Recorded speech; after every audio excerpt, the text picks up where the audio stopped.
Location दी थी वो उसके घर की लोकेशन थी या फिर किसी के तो घर की लोकेशन थी। और मेरा इंस्टिंक्ट बोला कि मुझे उसे अपने लोकेशन पे बुलाना चाहिए जो एक पब्लिक लोकेशन हो। अब मेरे को यही था भाई कि जो भी गलतफहमी है डिबेट से सॉल्व करो। अगर आपको लगता है आप सही हो तो आप डिबेट करो, मेरे को लगता है मैं सही हूँ, मैं डिबेट करूंगा।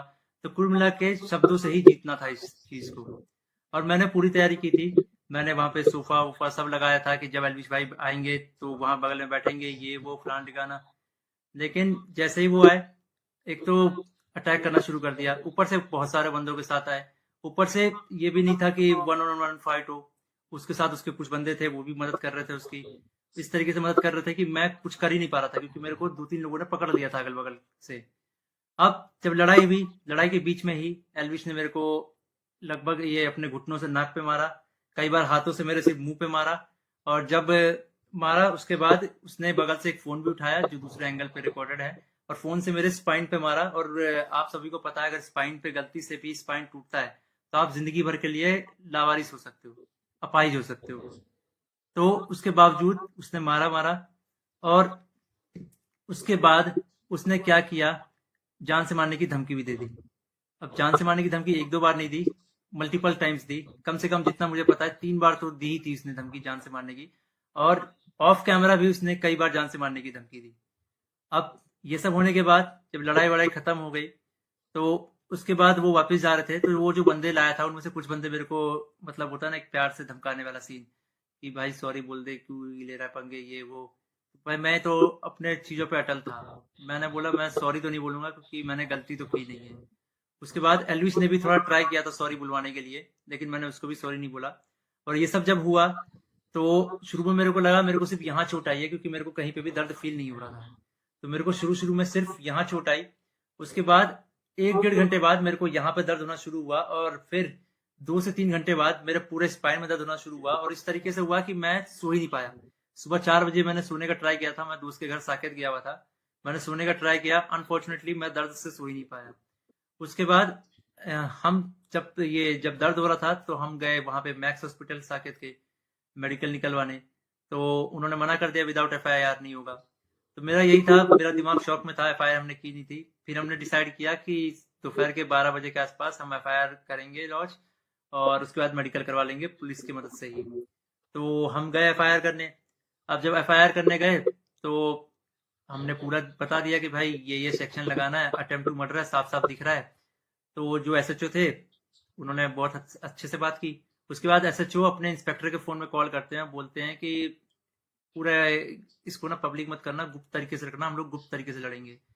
मेरे को तभी डाउट था कि एफआईआर को दबाने की कोशिश की जाएगी, और वही हुआ। अभी मैंने एक आर्टिकल पढ़ा जिसमें एल्विस के ऊपर एक भी वो सेक्शन नहीं लगा जो मैंने एफआईआर में लिखवाई थी। अटेम्प्ट टू मर्डर का एक भी सेक्शन नहीं है उसमें। तो कुल मिला के मैं क्या समझू, अगर आपके पास पैसा हो तो आप एफआईआर भी बदल सकते हो।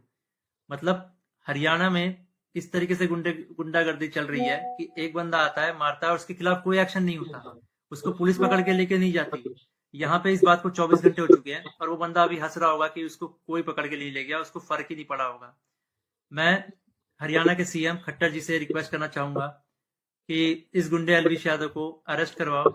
इसका बैकग्राउंड बहुत खराब है, जिस तरीके से यूथ को इंस्पायर कर रहा है, वायलेंस को प्रमोट कर रहा है, उससे साफ साफ पता लग रहा है यूथ बहुत गलत वे में मोटिवेट हो रही है इससे, और ये चीज बहुत ही खराब है। तो खट्टर जी, मैं इंडिया के कानून पे बहुत भरोसा करता हूँ, लेकिन अगर यहाँ पे नाइंसाफी हुई तो एक तरीके से बहुत सारे लोगों को ये तो समझ में आ जाएगा कि इंडिया का कानून सिर्फ गरीबों के लिए बना है, अमीरों के लिए नहीं बना है। तो मैं नहीं चाहता कि ये कानून भी, ये एफआईआर भी दब जाए। और साफ साफ पता लग रहा है दबाने की कोशिश की जा रही है इस एफआईआर को। अगर ये एफआईआर दबता है तो ये इंडिया के कानून की हार है। मैं आप लोगों से रिक्वेस्ट करूंगा, गुरुग्राम पुलिस को और खट्टर जी को इस ट्वीट में टैग करो और उनपे उनको रिक्वेस्ट करो कि एल्विश यादव को जितनी जल्दी हो सके, इस गुंडे को जितनी जल्दी हो सके अरेस्ट करा जाए। क्योंकि अगर कोई भी ऐसे मार के निकल जाएगा और फिर अपने स्टोरी में डालेगा कि भाई वर्क डेड, तो खुल्लम खुल्ला यही है कि वो वायलेंस को प्रमोट कर रहा है और उसको पता है कि उसका कोई कुछ नहीं बिगाड़ सकता। तो एक तरीके से ये इंडिया के कानून की हार है। तो अभी जो मैं एफआईआर लिखवा के आया था मुझे उसकी कॉपी भी नहीं मिली, और मुझे लगता है मिलेगी भी नहीं। बोला तो वैसे सुबह मिल जाएगी, लेकिन आई डोंट थिंक सो, क्योंकि आर्टिकल में साफ साफ दिख रहा है कि एफआईआर के जो सेक्शन है वो बहुत अलग किए गए हैं। तो इंडिया के कानून का मजाक ना बने। तो आप लोगों से एक आखिरी बार रिक्वेस्ट है, सीएम खट्टर जी को गुरुग्राम पुलिस के ऊपर टैक्स अटैक किया जाए, ताकि ये मामले को वो लोग सीरियसली ले। इन द एंड अगर इस बीच में मुझे कुछ भी होता है, मेरे पे कोई भी जानलेवा हमला होता है, इसका जिम्मेदार एलविश यादव होगा, या फिर उसके दोस्त होंगे, या फिर गुरुग्राम पुलिस होगी जिसने मेरे एफआईआर को पूरा का पूरा बदल दिया और पता नहीं क्या एफआईआर लिख दिया। और ये ये इंडियन कानून की बेइज्जती है, ये तो मैंने देख लिया। कुछ नहीं भाई, अगर तुम्हारे पास पैसा हो तो कुछ भी कर सकते हो, ये तो मैंने देख लिया भाई।